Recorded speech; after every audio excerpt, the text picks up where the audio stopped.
Entonces, pues, hoy vamos a presentar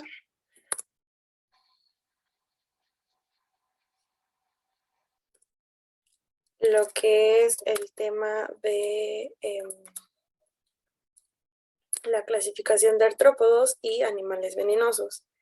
El equipo pues está conformado por Carolina, por Abigail y pues por su servidora Erani. Entonces tenemos que pues los artrópodos son el conjunto de animales que evolucionaron muchísimo y por eso están aquí. Presentan un exoesqueleto que es un esqueleto externo, unos cuerpos segmentados y patas articuladas. Gracias a eso, pues su nombre tiene origen, ¿no? Es griego y artron significa articulación y pous significa pie. Estos son los animales que más existen en el planeta, literal los encuentras en todo lado. Creo que todos en la vida nos hemos encontrado mínimo una araña en un día. O sea, literal, siempre estás viendo arañas, mosquitos, abejas, mariposas, todo ese asunto. Estos pues se adaptan a cualquier tipo de ambiente y son los que tienen el mayor éxito evolutivo. Básicamente aparecieron desde hace 570 millones de años y debido a su relación morfológica con los anélidos, o sea, las lombrices y los gusanos, se asume que pues pudieron haber evolucionado a partir de ellos y que una fuerte evidencia de esto es la etapa larvaria, como pues muchos la tienen, ¿no? Uy, me da mucha ansiedad. Actualmente existen más de 1200 especies de artrópodos y estas representan el 80% de las especies de animales de los que se tiene conocimiento. Ahora, para esto se clasifican en 4 grandes grupos: los arácnidos, los insectos, los crustáceos y los miriápodos. Los arácnidos, como ya los conocemos, pues son las arañas, escorpiones, garrapatas y ácaros, y estos están dotados de un quelícero, carecen de alas y de antenas, pero tienen 4 pares de patas y su cuerpo se divide en cefalotórax y abdomen. Ahorita vamos a ver eso. Los insectos, por otro lado, son más variados y más numerosos. Estos tienen un par de antenitas, 3 pares de patas y 2 pares de alas. Estas pueden o no ser funcionales. Como algunos ejemplos tenemos a las cucarachas, las mantis religiosas, las mariposas, las abejas, las pulgas y las moscas. Los crustáceos pues son mayormente acuáticos, son los que nos conocen y saben bien ricos. Tienen pues obviamente presencia en mares o en lagunas, ríos, lugares húmedos en resumen. Y presentan siempre una etapa de larva y pues estos fueron los que se dice que evolucionaron más, ¿no? Las langostas, los cangrejos, los camarones, los langostinos son algunos ejemplos de, y los miriápodos, pues, son los que tienen muchas patitas y pues sus cuerpos son largos, que mejor ejemplo que el 100 pies y el 1000 pies. Y,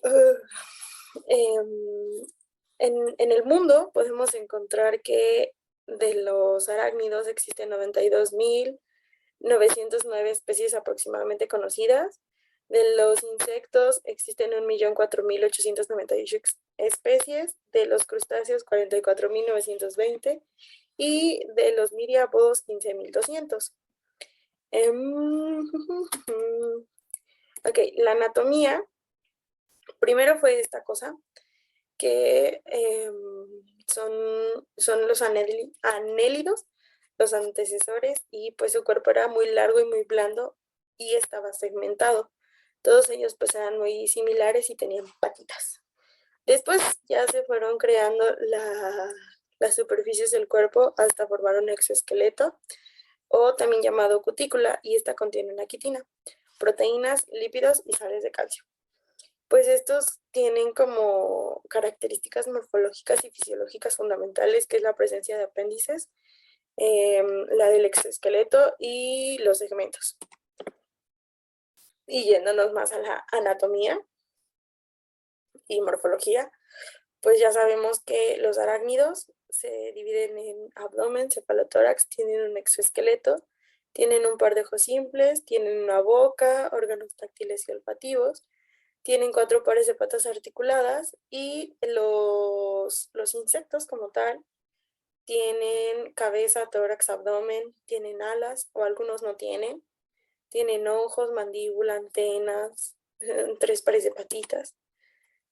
Luego los crustáceos pues tienen abdomen, cefalotórax, tienen pinzas para comer, tienen mandíbula, tienen ojos, tienen 2 pares de antenas, tienen 5 pares de patas articuladas y ya los miriápodos tienen cabeza y tronco, también tienen mandíbula y antenitas y tienen muchas patitas. Ahora, hablando del exoesqueleto, pues sabemos que es una cubierta continua, ya lo habíamos mencionado, se llama cutícula y se extiende incluso por los 2 extremos del tubo digestivo y por las vías o cavidades respiratorias. En un momento vamos a hablar de eso. Están situados por encima de la dermis, pero en este caso se llama hipodermis, que es quien la crea básicamente. La composición del exoesqueleto es glucopeptídica, o sea, una parte glucídica y una parte peptídica, y el componente principal más característico pues pertenece al primer grupo, que es un polisacárido derivado del aminoazúcar. Ajá. Y pues en muchos casos la consistencia también es por sustancias minerales, o sea, depósitos de carbono o calcio. No, carbonato cálcico, perdón. Ahora, el espesor y la dureza pues no siempre es igual en todo el cuerpo y pues tiene lugares endurecidos que se llaman escléritos y pues estos están separados, unidas por cosas delgadas y flexibles. Ahora, el exoesqueleto se divide en 2, en epicutícula, que es la más delgada y estratificada, que tiene propiedades hidrófobas y que pues le confieren una función impermeabilizante. Y la procutícula pues es la parte principal y más gruesa de la cutícula, pero está segmentada en 2, la exocutícula, que es la de espesor más desigual y la más rígida, y la endocutícula, que es gruesa pero a la vez es flexible. Ahora, estos animales experimentan mudas que se llaman ecdisis y eso es porque pues tienden a crecer pero no crecen con el caparazón. Creo que el ejemplo más común es el de los cangrejos, los caracoles. Pues sí, esos tienen caparazón y luego tienen que andar buscando otro porque pues ya están chiquitos, ¿no? Entonces se dice que pues el exoesqueleto pues tiene una desventaja, ¿no? Que para poder crecer el animal debe desprenderse de él. Lo hace mediante un proceso, pues ya lo dijimos, llamado ecdisis, y es donde la hipodermis va a secretar enzimas que ablandan y digieren la parte más inferior de la cutícula, o sea, la endocutícula, va a provocar todo eso que esto se desprenda y ya lo saque. Inmediatamente pues comienza la secreción de una cutícula nueva, primero la exocutícula y debajo de ella la procutícula, hasta pues endurecerse la nueva cubierta, ¿no? Todo esto está controlado hormonalmente por la ecdisona, que es la hormona de la muda, y pues es la responsable de todo esto, ¿no? Ahora, yéndonos a sistemas y aparatos, tenemos que el aparato digestivo se divide en 3 regiones que están bien diferenciadas y es el estomodeo, el mesodeo y el procdeo. Básicamente, pues, pues son de origen ectómico. Ahora, el respiratorio, pues varía de acuerdo al animal en el que estemos tratando, pero en general podemos decir que son 2, las tráqueas y los pulmones del libro. Pues las tráqueas son más para los arácnidos y los miriápodos, y los del libro son los que presentan una estructura interna muy plegada y pues multiplican esa estructura para el intercambio de gases. Ahora, el sistema circulatorio el aparato es abierto, lo que nos quiere decir que no es un circuito cerrado de vasos por el que circule un líquido, sino que existe un motor de bombeo que es básicamente un vaso especializado de posición dorsal y este se denomina corazón dorsal. Básicamente él mueve el líquido corporal interno y pues ya lo va pasando por todo el cuerpo. Ahora, el sistema excretor depende del tipo de artrópodo del que estamos hablando, pero se considera también como excreción el cambio de casa, ¿no? Por así decirlo, o sea, del exoesqueleto. Ahora, el sistema nervioso pues se desarrolla en el lado ventral del cuerpo y su organización en segmentaria. Em, y en cada segmento aparecen un par de ganglios de posición más o menos ventrolateral, con dos ganglios un par pues soldados o unidos a la comisura transversal y dos de los pares consecutivos unidos por nervios conectivos. Ahora, los sentidos, podemos hablar de los ojos, oído y estímulos químicos. Los ojos pues son de esos tipos que son simples o compuestos. Los simples pues son cavidades es, pues, esféricas y los compuestos pues son múltiples elementos equivalentemente llamados omatidos. Como oído tenemos que ellos captan dónde están y si tienen un depredador cerca. Eso va muy de la mano con los estímulos químicos, que por eso sirven las antenitas. Ahora, la reproducción tenemos dos, que es la ovípara, que es donde pues el huevito sale del huevito y ya se convierte a joven y luego adulto. But hay dos, que es la metamorfosis completa y la incompleta. En la completa podemos decir que es donde nace un individuo similar al adulto, pero en menor tamaño. Aquí se ve más chiquito, pero pues, es igual, literal. Y en el desarrollo indirecto es cuando sufre una metamorfosis, la cosita esta. Por otro lado, tenemos la reproducción ovovivípara. Esa es más como de que pues, las madres crían los huevos y ya luego los sacan y luego se comen a la madre. Es como raro ese asunto, ¿saben? Ahora, ¿qué comen los artrópodos? Los arácnidos son carnívoros, lo que quiere decir que comen principalmente a otros artrópodos. Los crustáceos pues son carnívoros, son dentrívoros, eso quiere decir que comen materia orgánica en descomposición. Y los insectos, a ellos les gusta comer de todo. Son carnívoros, herbívoros, dentritívoros y hematófagos. Son vampiritos. Los miriápodos son carnívoros, son herbívoros y son dentritívoros. Ahora, los mecanismos de protección tenemos que son cuatro. El primero es el exoesqueleto, ya lo habíamos mencionado mucho antes, que es con lo que ayudan a resistir varias cosas pues, del lugar donde viven y de otros animales. Ahora, también tienen secreciones de veneno, como las arañas y los escorpiones, y el camuflaje. Existen unos animalitos que literalmente parecen hojas o ramitas de árboles, pero son animales. Y la seda, que es usada para la construcción de nidos o para atrapar insectos, como en el caso de las arañas, poder comer. Y por otra parte, pues estas son mis referencias y espero que les haya gustado.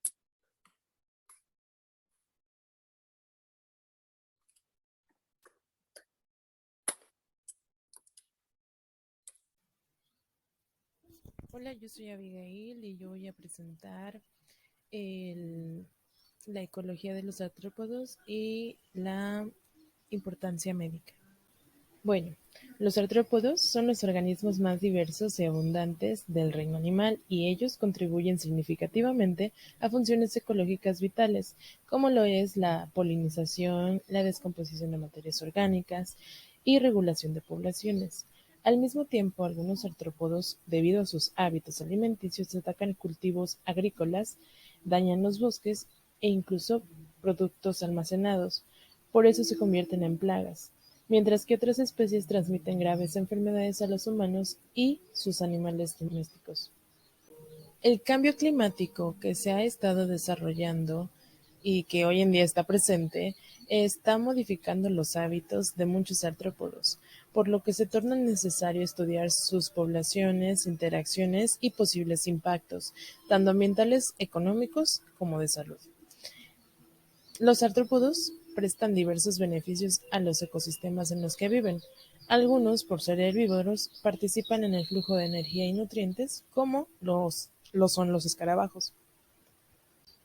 Artrópodos como mariposas y abejas actúan en la polinización de las plantas, mientras que otros sirven de alimento para otras especies.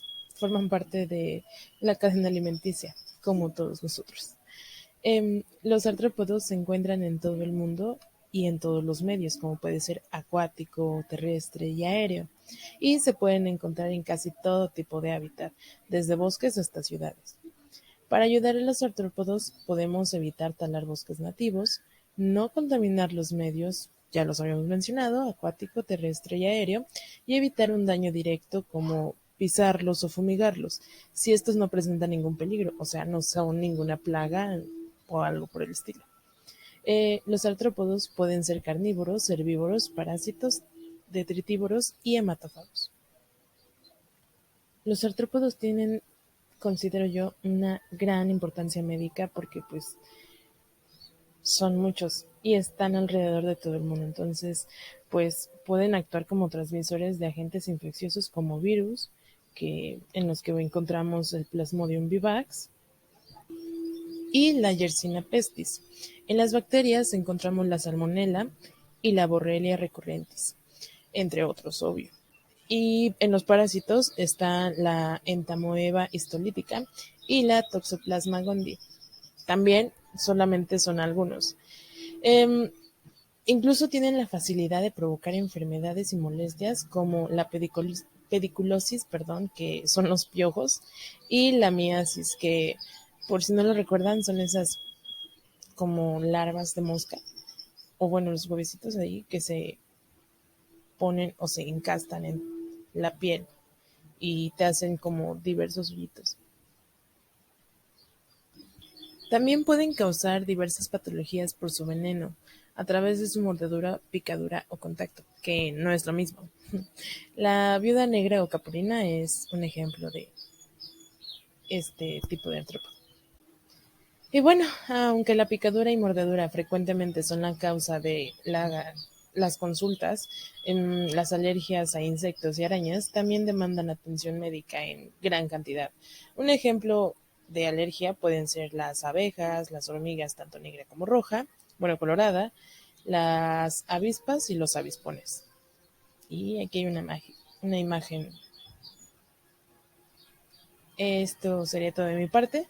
Y a continuación les estaré explicando a mi compañera Carolina. Hola, ¿qué tal? Bueno, a continuación les voy a presentar pruebas de laboratorio, diagnóstico, tratamiento y casos clínicos.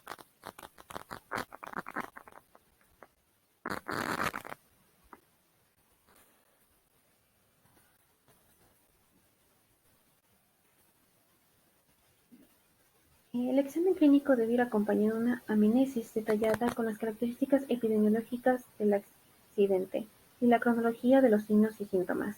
Para esto se debe solicitar un hemograma, urea, creatinina, seguimiento de orina y tiras reactivas para determinaciones en orina, como son bilirrubina, hemoglobina, etc.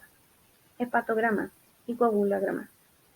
Estos estudios son útiles para el diagnóstico y el seguimiento del paciente. Como tal, no existen estudios de laboratorio específicos para el diagnóstico, pero en algunos casos puede encontrarse leucocitosis y elevación de la creatinina fosfonasa. Y en los casos más complicados puede haber anemia con hemólisis, retención de azosados y alteración de las enzimas hepáticas. Según la evolución clínica del paciente, es conveniente solicitar también una biometría completa, recuentos de plaquetas, pruebas de función hepática y de función renal, un frotis y cultivo de secreción. Bueno, seguimos con el tratamiento. Las medidas de tratamiento incluyen también la limpieza del sitio de la mordida y la aplicación de compresas frías. Los pacientes también deben recibir analgésicos leves para controlar el dolor. Un porcentaje significativo de pacientes puede necesitar antibióticos después del envenenamiento para el tratamiento de la infección secundaria. Como cualquier ataque por artrópodo, debe considerarse la profilaxis de tétanos. Para esto, se debe retirar todos los elementos que puedan comprimir o agravar el edema de la zona afectada, como por ejemplo anillos, pulseras, cadenas, tobilleras, calzado, etc. En las lesiones localizadas de los miembros, mantener posición de Trendelenburg. Realizar antisepsia local, evaluar la necesidad de la profilaxis antitetánica, utilizar analgésicos si fuese necesario. No existen criterios unánimes respecto a los mejores esquemas terapéuticos para tratar los cuadros de loxocelismo. El uso de corticoides es controvertido. Esto fue de utilidad en las primeras horas, especialmente para disminuir el componente inflamatorio. Uso de antibiótico en cuadros con sobreinfección bacteriana. En los pacientes con cuadros sistémicos, vigilar la mecánica respiratoria, el estado hemodinámico, el equilibrio hidroeléctrico y la función renal. Se implementarán además las medidas terapéuticas que sostienen que requiera de acuerdo a la gravedad. Bueno, a continuación les voy a presentar un caso clínico que es un niño de 8 años procedente de una comunidad rural del estado de Jalisco que ingresó en el servicio de urgencias de pediatría y fue trasladado inmediatamente a un cubículo de shock por presentar incremento de trabajo respiratorio, nistagmo, cialorrea profusa y debilidad de los miembros inferiores que le dificultan la marcha. La madre refirió que por la noche, el día previo al ingreso, el niño presentó tos seca de inicio súbito persistente, que le impidió dormir por la noche. Más tarde se agregó incremento de trabajo respiratorio, desviación de la mirada, salivación abundante y debilidad de las extremidades. El paciente fue acompañado al centro de atención primaria donde fue tratado con salbutamol e inoprostol y una dosis de dexametasona sin experimentar mejoría, por lo que fue referido a otro nivel de atención. Se trasladó por sus medios a urgencias de pediatría del hospital, tercer nivel de atención.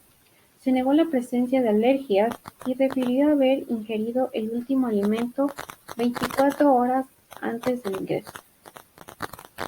A causa del cuadro clínico, se diagnosticó una intoxicación grave por veneno de alacrán, grado 3.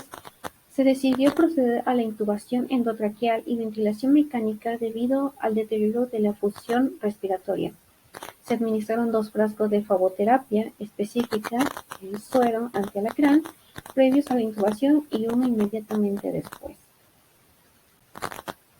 Se logró extubar al paciente sin complicaciones 4 horas más tarde en forma electiva y sin complicaciones. Fue dado de alta su domicilio estando asintomático tras 72 horas en el hospital.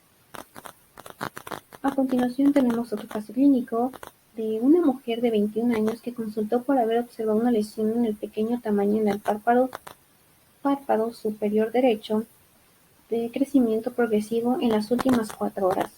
Refería residir en casa rural y haber estado previamente limpiando varios animales de granja. No presentaba ningún antecedente personal ni familiar de interés.